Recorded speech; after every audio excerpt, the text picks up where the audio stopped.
जिनको लेकर सुनवाई भी हो रही है।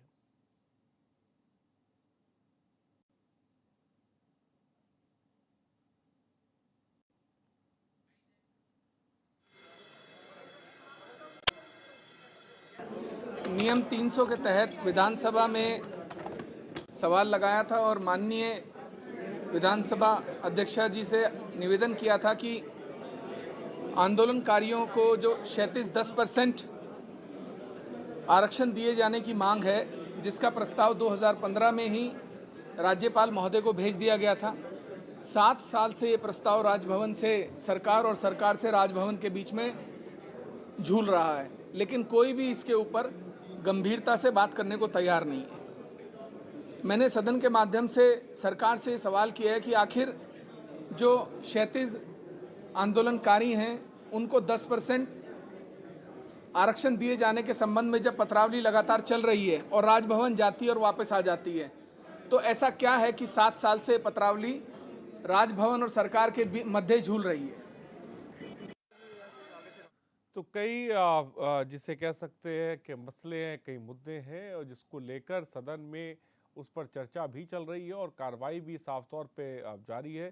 शीतकालीन सत्र का आज दूसरा दिन है। पहला दिन बहुत हंगामेदार रहा, क्योंकि पहले दिन जैसा कि आपने जानते और हमने भी दिखाया आपको कि ऑटो विक्रम यूनियन की कूच एक तरफ देखने को मिली विधानसभा को लेकर। वहीं दूसरे दिन की बात की जाए तो आज भी कई संगठनों ने विधानसभा का कूच किया और तकरीबन देहरादून की बात करें, तकरीबन हर चौराहे पर पुलिस की बैरिकेडिंग जो है वो साफ तौर पे नजर आई और पुलिस मुस्तैद नजर आई, क्योंकि सत्र के मद्देनजर फिलहाल सत्र में कई अहम फैसले लिए जा रहे हैं। आज शीतकालीन सत्र का दूसरा दिन है और इस दौरान स्पीकर ने भी सख्त लहजे में साफ संदेश पहले दिया कि भाई सत्र के दौरान कोई भी मोबाइल फ़ोन का इस्तेमाल नहीं करेगा और अगर कोई भी फ़ोन का इस्तेमाल करता पाया गया तो उस पर कार्रवाई होगी। वहीं बात धर्म परिवर्तन को लेकर, धर्मांतरण को लेकर कहें तो सख्त कानून एक अमली शक्ल जो है वो लेने वाला है, जिसको लेकर फिलहाल उसको पटल पे रखा गया है और ये विधेयक जबरन धर्मांतरण पर सख्त सजा और जुर्माने का प्रावधान इसमें किया गया है। कानून अस्तित्व में आते ही जबरन धर्मांतरण और जमानती अपराध होगा। सामूहिक धर्मांतरण में दोष साबित होने पर 3 से 10 साल की सजा और 50,000 जुर्माना किया जाएगा, जबकि एक व्यक्ति के धर्मांतरण पर 2 से 7 साल की सजा और 25,000 का जुर्माना होगा। तो शीतकालीन सत्र का आज दूसरा दिन है और धर्म परिवर्तन पर भी डीएम को अर्जी देना होगी। जिसको धर्म परिवर्तन कराना है उसके लिए भी आपको डीएम की परमिशन या डीएम को सूचित करना होगा, उसके बाद ही धर्म परिवर्तन हो सकता है। तो कई ऐसे फैसले हैं जो साफ तौर पर सदन की कार्रवाई में लिए जा रहे हैं और जैसा कि धर्मांतरण के कानून की बात की जा रही है, जिसको पटल पे रखा गया है अब से कुछ ही देर पहले, जिस पर सहमति भी तकरीबन बन चुकी है और ये जल्द ही एक कानूनी शक्ल लेगा और उत्तराखंड में लागू किया जाएगा उत्तर प्रदेश की तर्ज पर। वहीं कई ऐसे विधेयक हैं जिन पर साफ तौर पे चर्चा की जा रही है और क्योंकि आज शीतकालीन सत्र का दूसरा दिन है, लिहाजा विपक्ष के तेवर भी उसी तरह के तल्ख हैं। कानून को लेकर, सुरक्षा को लेकर, कानून व्यवस्था को लेकर विपक्ष ने सीधे तौर पर सवाल पूछे सरकार से और यहाँ पर विपक्ष का कहना है कि जिस तरह के सवाल के जवाब की हमें उम्मीद थी वो सरकार से हमें मिलती फिलहाल नजर नहीं आ रही है। फिलहाल हंगामेदार जिसे कह सकते हैं शीतकालीन सत्र देखने को मिल रहा है। कल की बात करें या फिर आज की बात करें, कई प्रश्न हैं जो विधायकों ने साफ तौर पे लगाए हैं। इन सब के बीच सदन पे पटल पर कई ऐसे विधेयक हैं जिनको रखा भी जा रहा है, जिन पे लगातार जो है कार्रवाई भी की, लगातार जिसे कह सकते हैं चर्चा भी जो है वो चल रही है। खबर इस वक्त आपको देहरादून से बता रहे हैं और इन सब के बीच आज ये भी देखने को मिला, जिस दौरान सदन के अंदर चर्चा चल रही थी उस दौरान बाहर प्रदर्शन भी देखने को मिला। कई ऐसे संगठन हैं जो जिन्होंने विधानसभा का कूच जो है किया, जिसको लेकर पुलिस ने बैरिकेडिंग लगा रखी थी और पुलिस ने आगे नहीं बढ़ने दिया। फिलहाल सदन की कार्रवाई जारी है, लगातार विधेयकों पर चर्चा की जा रही है। शीतकालीन सत्र का आज दूसरा दिन है।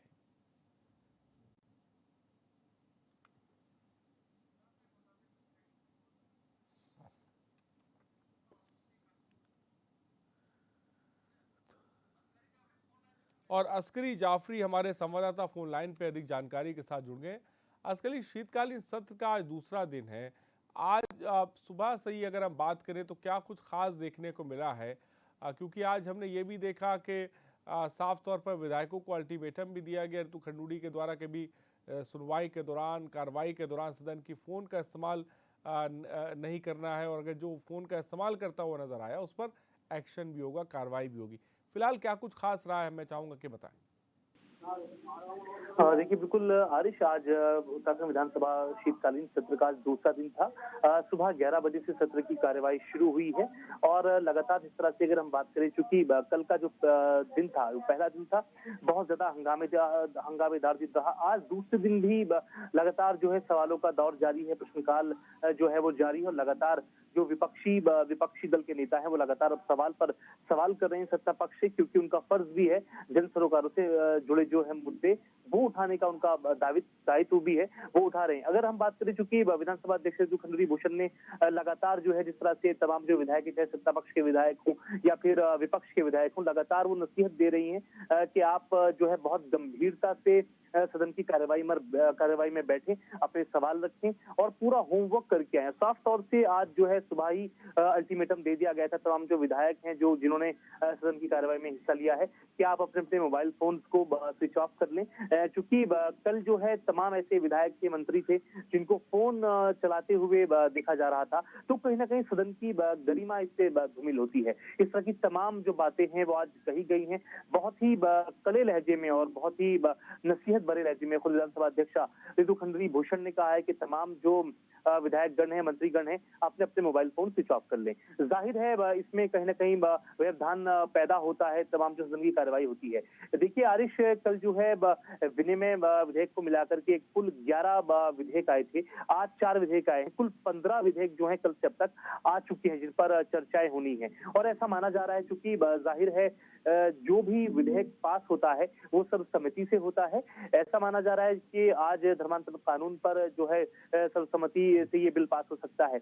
उसके अलावा जिस तरह से मुख्यमंत्री पुष्कर सिंह धामी ने कहीं ना कहीं इशारा दिया है महिलाओं के क्षत्रिय आरक्षण का, राजकीय नौकरियों में महिलाओं के क्षत्रिय आरक्षण का ये भी देखने को मिल रहा है अस्करी के एक तरफ सदन की कार्रवाई अंदर चल रही है और दूसरी तरफ हम देख रहे हैं कि बाहर भी जबरदस्त तरीके का प्रदर्शन देखने को मिल रहा है कुछ संगठनों द्वारा।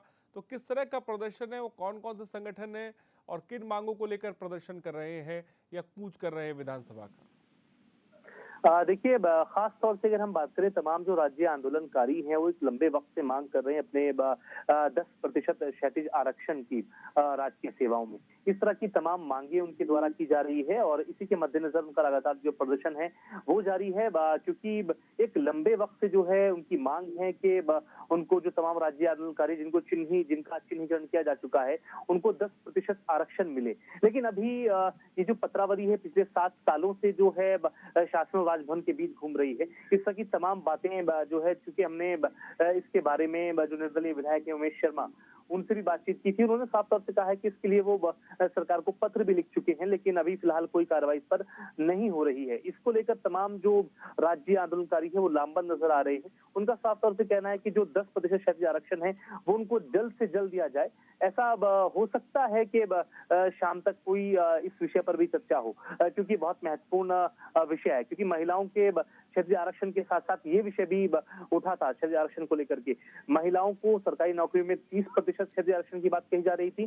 तो वहीं मैं अस्करी आपको रोकना चाहूंगा, क्योंकि इस वक्त जो यूकेडी का प्रदर्शन देखने को मिल रहा है सदन के बाहर, एक तरफ कार्रवाई, दूसरी तरफ वो तस्वीरें भी हम आपको दिखा रहे हैं। यूकेडी के कार्यकर्ता और नेता सड़कों पर नजर आए, विधानसभा का कूच करने की कोशिश की और इस दौरान पुलिस ने बैरिकेडिंग लगाकर इनको रोका भी है। ये तब की स्थिति है जब विधानसभा के अंदर शीतकालीन सत्र चल रहा है। वहीं दूसरी तरफ जिसे कह सकते हैं जबरदस्त तरीके से यूकेडी का प्रदर्शन भी देखने को मिल रहा है। बड़ी तादाद में लोग जुटे, विधानसभा कूच करने की कोशिश करी और ये जैसा कि तस्वीरें आप देख सकते हैं, जो पुलिस है उसके साथ साफ तौर पे नोकझोंक भी हुई है। यूकेडी के नेताओं पे आप देख सकते हैं कि पुलिस ने पूरी की पूरी बैरिकेडिंग लगा रखी थी और ये देखिए किस तरह से लाठी डंडे भी साफ तौर पे चले हैं। यूकेडी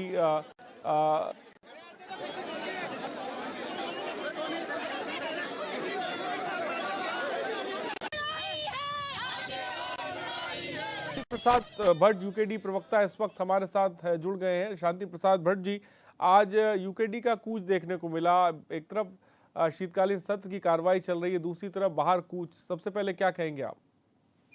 देखिए, निश्चित रूप से उत्तराखंड की वर्तमान सरकार दमन पर उतर आई है और इनके कार्यप्रणाली से पूरे उत्तराखंड के अंदर एक उबाल है। इसी को लेकर उत्तराखंड के कुछ बुनियादी सवालों को लेकर आज हमारा विधानसभा घेराव था। हमारा ये कहना है कि उत्तराखंड के अंदर उत्तराखंड की महिलाओं को 30% आरक्षण मिल रहा था, वो इन्होंने छीन लिया है। दूसरा, उत्तराखंड के तमाम टैक्सी चालक जो उत्तराखंड के अंदर स्वरोजगार कर रहे हैं, उनको प्रताड़ित करते हुए इन्होंने 10 साल फिटनेस टेस्ट की बात करी है। हमारा ये कहना है कि सरकार अपना फिटनेस टेस्ट सही करे। आपके मंत्रियों में, आपके विधायकों में तालमेल नहीं है, जिस कारण इनकी फजीहत हो रही है। तीसरा, हमारा ये कहना है यूके एसएससी परीक्षा में जो घोटाला हुआ है, इसकी सीबीआई जांच करे और सफेद पोस्टों पर कार्रवाई करे। राजधानी तय करें। 22 साल में उत्तराखंड की राजधानी का अभी तक कुछ पता नहीं है। पलायन दस्तूर जारी है। जनसंख्या विस्फोट उत्तराखंड में हुआ है। हर घर के अंदर चोरी डकैती यहाँ लगातार देहरादून में हो रही है। इन्हें रोकने की जरूरत है। इन तमाम बुनियादी चीजों को लेकर हम सरकार से बात करने जा रहे थे। सरकार ने बर्बरता पूर्वक हमारे ऊपर लाठीचार्ज किया, हमको बैरिकेड लगाकर रोका। उत्तराखंड में लोकतंत्र की हत्या इन्होंने करी है। हम जिन बुनियादी चीजों की बात कर रहे हैं, वो बुनियादी सवाल भारतीय जनता पार्टी ने अपने मैनिफेस्टो में जनता से वादा किया था कि हमारी सरकार बनेगी तो हम लोकायुक्त कानून लागू करेंगे, उत्तराखंड में भ्रष्टाचारियों पर कार्रवाई करेंगे। और ठीक इसके विपरीत उत्तराखंड के मुख्यमंत्री ही अपने अधिकारों का गलत इस्तेमाल करके नौजवान बच्चों की नौकरियों को सदन में बेच रहे हैं। सरेआम विचलन की चिट्ठी उनकी ये बताती है कि भारतीय जनता पार्टी की कार्यप्रणाली भ्रष्टाचार से भरी हुई है, जिससे पूरे उत्तराखंड के अंदर लेकिन शांति प्रसाद जी, जो रुख आज यूकेडी का देखने को मिला है, आगे भी क्या इस तरह का कूच या प्रदर्शन देखने को मिलेगा? निश्चित रूप से हम अंकिता बिटिया को न्याय दिलाने के लिए हम ये बात कह रहे हैं कि हाईकोर्ट जज की निगरानी में इसकी जांच हो, सीबीआई या तो सीबीआई जांच हो, मगर सरकार वीआईपी का नाम नहीं बता रही है और अपराधियों के साथ खड़ी हुई है। ये लोकतंत्र की हत्या है। भारतीय जनता पार्टी जहां सुचेता की बात करती है और दूसरी ओर उत्तराखंड की जनता के हकों पर डाका डलवा रही है। अगर शांति प्रसाद जी बात नहीं सुनी सरकार ने, तो क्या यूकेडी के कार्यकर्ता नेता गिरफ्तारियां भी देंगे? गिरफ्तारियां क्या? जब इस राज्य के 42 सर कटवा सके हैं, तो क्या हम उत्तराखंड के अस्तित्व को बचाने के लिए क्या हम आंदोलन नहीं करेंगे?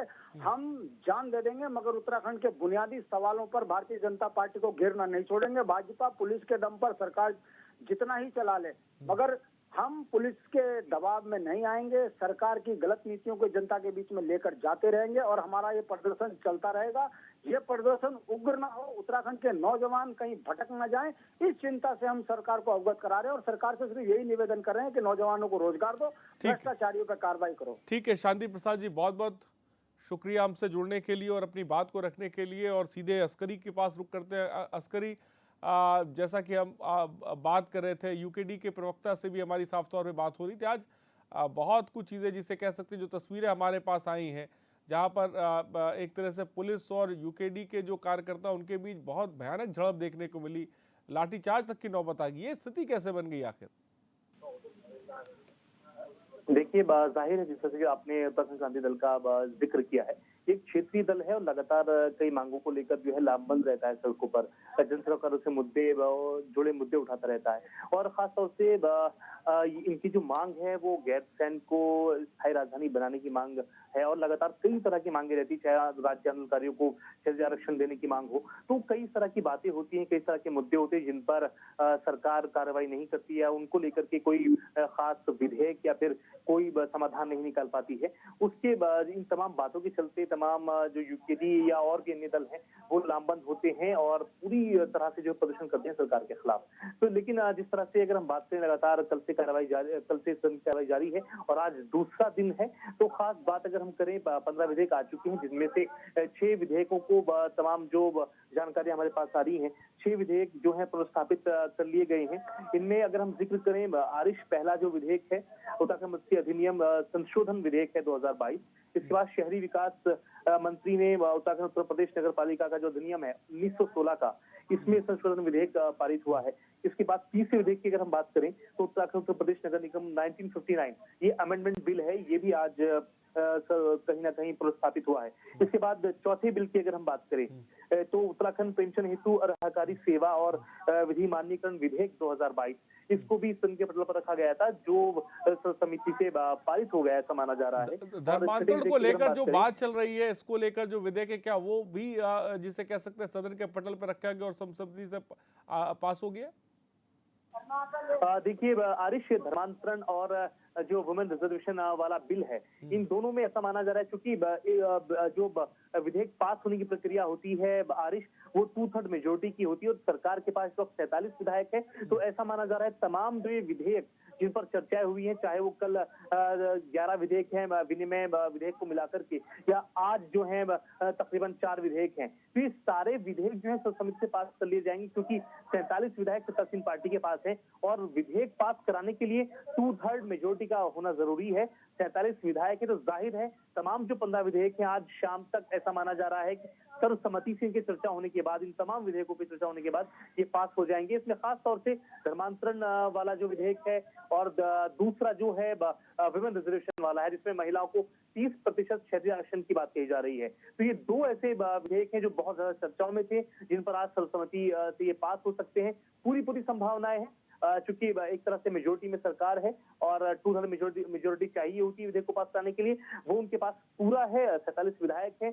आज ऐसा माना जा रहा है कि 5 बजे के बाद जो है तमाम जो ये विधेयक है वो पास हो सकते हैं। और इस बीच एक तरफ सत्र चल रहा है शीतकालीन, विपक्ष के आप क्या कुछ कहना है? नेताओं से आपकी बात होगी, वो ये आरोप लगा रहे हैं, बात लगा रहे हैं कि सत्ता पक्ष ये चाहता है कि सत्र बहुत जल्दी खत्म हो जाए। इसको लेकर क्या कुछ जानकारी मिल पा रही है इसकी?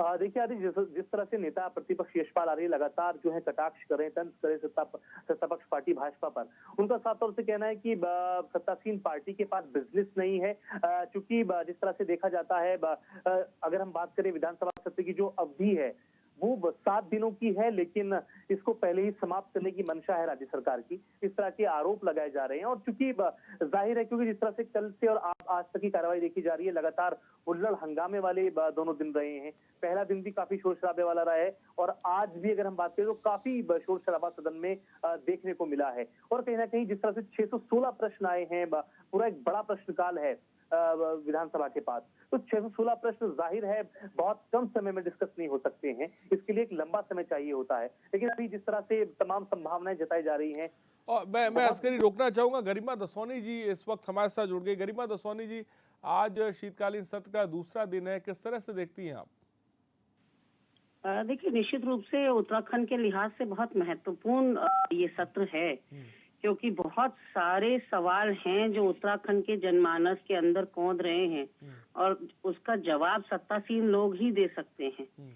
सवाल जैसे अंकिता हत्याकांड में डोजर क्यों चलाया गया, किसके आदेश से चलाया गया, अभी तक चार्जशीट क्यों नहीं फाइल हुई, पोस्टमार्टम रिपोर्ट सार्वजनिक क्यों नहीं हुई, वहीं केदार भंडारी लापता है, जिंदा है या कुछ अता पता उसका नहीं चल पा रहा है, वहीं अनामिका जो दिल्ली में हत्याकांड हुआ था 12 साल पहले, उसका कितना अभी तक प्रोग्रेस रिपोर्ट है कि हाँ उसको न्याय मिल पाएगा, वहीं पिंकी हत्याकांड है, यूके SSS के बच्चों के लिए क्या रोड मैप है सरकार का, इरिगेशन में 228 पदों पर चयनित छात्रों का क्यों नहीं नियुक्ति दी जा रही है, विधानसभा बैकडोर नियुक्तियों में एक तरफा कार्रवाई क्यों हुई है। जिस तरीके से तेवर नजर आ रहे थे इस सत्र को लेकर, क्या आपको लगता है कि उस प्लान पर विपक्ष चल पाया है, खासकर कांग्रेस?